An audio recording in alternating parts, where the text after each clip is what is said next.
How to add or remove magnification on Note 15 Pro.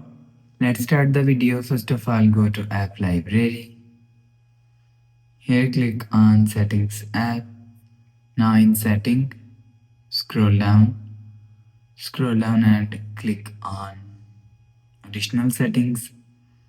After click on Additional Settings, click on Accessibility. After click on Accessibility, click on Vision. After click on Vision, you will see Magnification is here. Click on Magnification.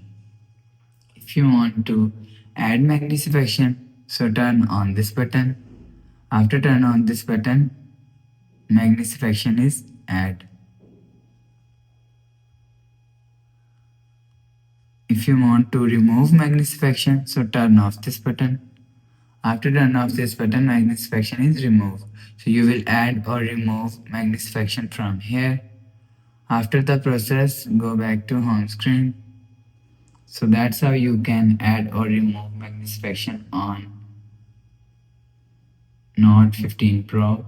If you like the video, please subscribe. Thanks for watching.